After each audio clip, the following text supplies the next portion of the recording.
Hello po, magandang tanghali para sa inyong lahat at welcome po sa ating Midday Boost program. At ngayon po ay araw ng Friday at nagpe-prepare na po tayo para sa darating na araw ng Pentecost at matatapos na rin po yung ating 21 days fast of Daniel.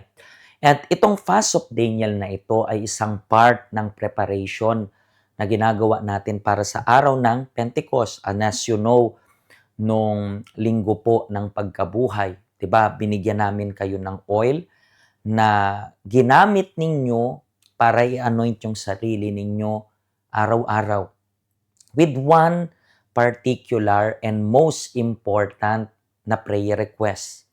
Anong prayer request yung hiniling natin? Hinihiling natin na matanggap natin yung Holy Spirit. That's why itong 21 days na ito.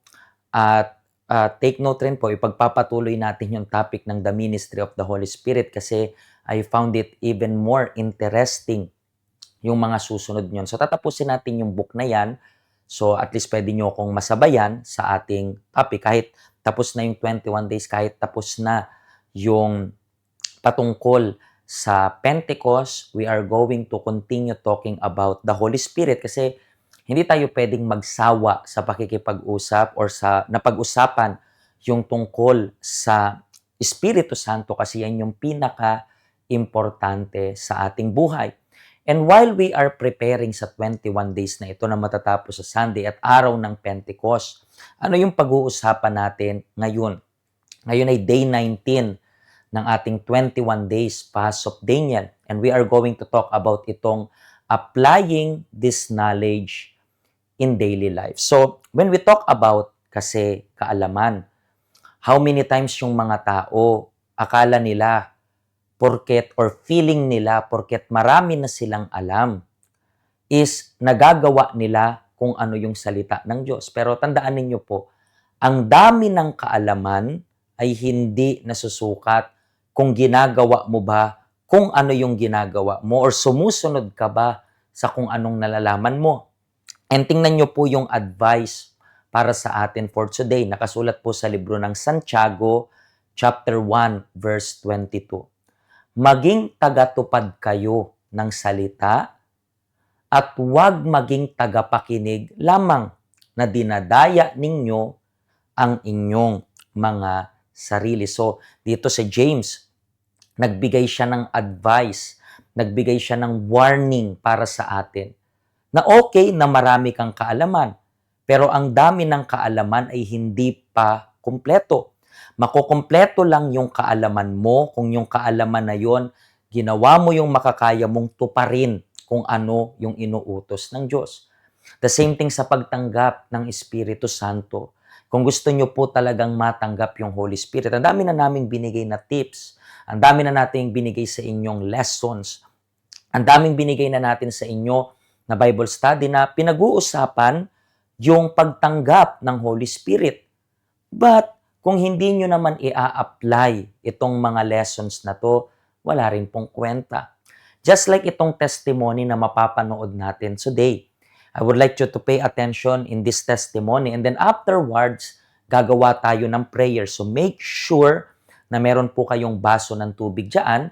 Babasbasa natin yan and kapag ininom nyo yan, ay nasa onting araw na lang po tayo para ma-reach natin itong Day of Pentecost ngayong Sunday na nga po. Panoorin nyo po ito and then magbabalik po tayo. My life was filled with disappointment and frustration, especially in my family and love life. My family mortgaged our 6-hectare inherited land without telling me, even though I was the one paying taxes. I feel hurt, bitter, and angry. Then, more disappointment came. I graduated as clinical pharmacist, but I failed the licensure exam and lost my job. At the same time, the man I love promised to marry me. But after getting his US citizenship, he married someone else. That heartbreak stayed with me. I couldn't let go. Then, my health was affected. I was diagnosed with goiter. My neck and eyes became enlarged, and people bullied me for it. I thought I would have it for life, since my mother also had it Financially, things got worse. I guaranteed a friend bank loan of 42,000 Hong Kong dollar and ended up paying it myself. All this led me into deep depression. I felt so empty that I tried to end my life. I mixed 30 antidepressant pills with beer and drank it. The next day, I didn't wake up like normal. My employer had to come into my room to wake me. Even after that, I turned to alcohol and different relationships, but nothing couldn't fill the emptiness inside me.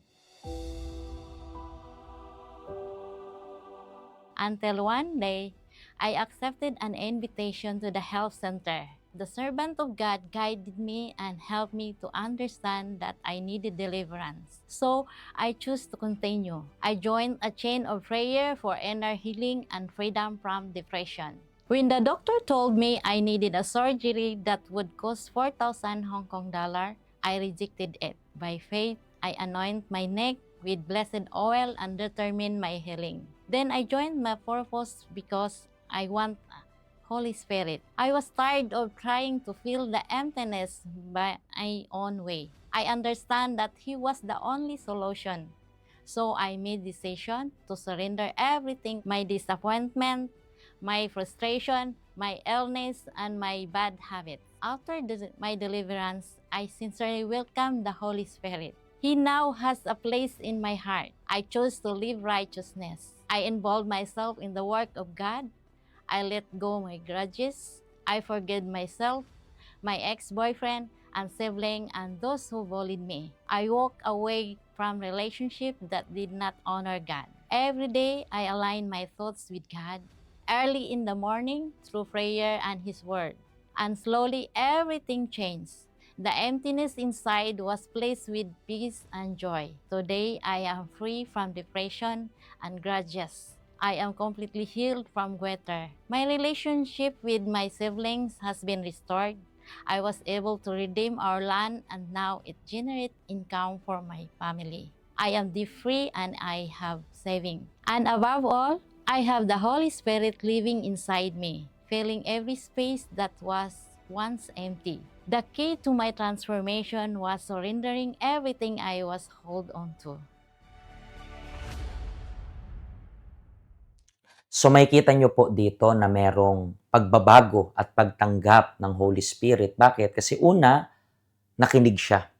Pero higit sa lahat, ano pong ginawa niya? Sumunod siya sa utos ng Panginoon. At ganoon rin po sa inyo, if you really want to receive the Holy Spirit, not only as a listener, but dapat maging doer rin tayo ng salita ng Diyos. So hawak niyo na po yung inyong tubig, gagawa po tayo ng prayer, and we are going to prepare ourselves para sa outpouring ng Holy Spirit. We are going to pray. Unting araw na lang, sa Sunday, yung pinaka-inaantay nating day, the day of Pentecost. Hawakan niyo po yung tubig ninyo, and let's make our prayer. Panginoong Diyos, in the name of the Lord Jesus Christ. Alam ko, Panginoong Jesus, na itong naging 21 days fast of Daniel ay hindi naging madali para sa mga taong sineryoso yung salita ng Diyos. But I ask you, Panginoong Jesus, na itong mga taong sineryoso yung salita mo, sa pagsunod ng salita mo, bigyan mo sila ng lakas. Huwag mo silang biguin para sa mangyayari ngayong weekend. Huwag mo silang biguin kasi alam ko na itong mangyayari ngayong Sunday na to ay magiging unforgettable para sa kanila.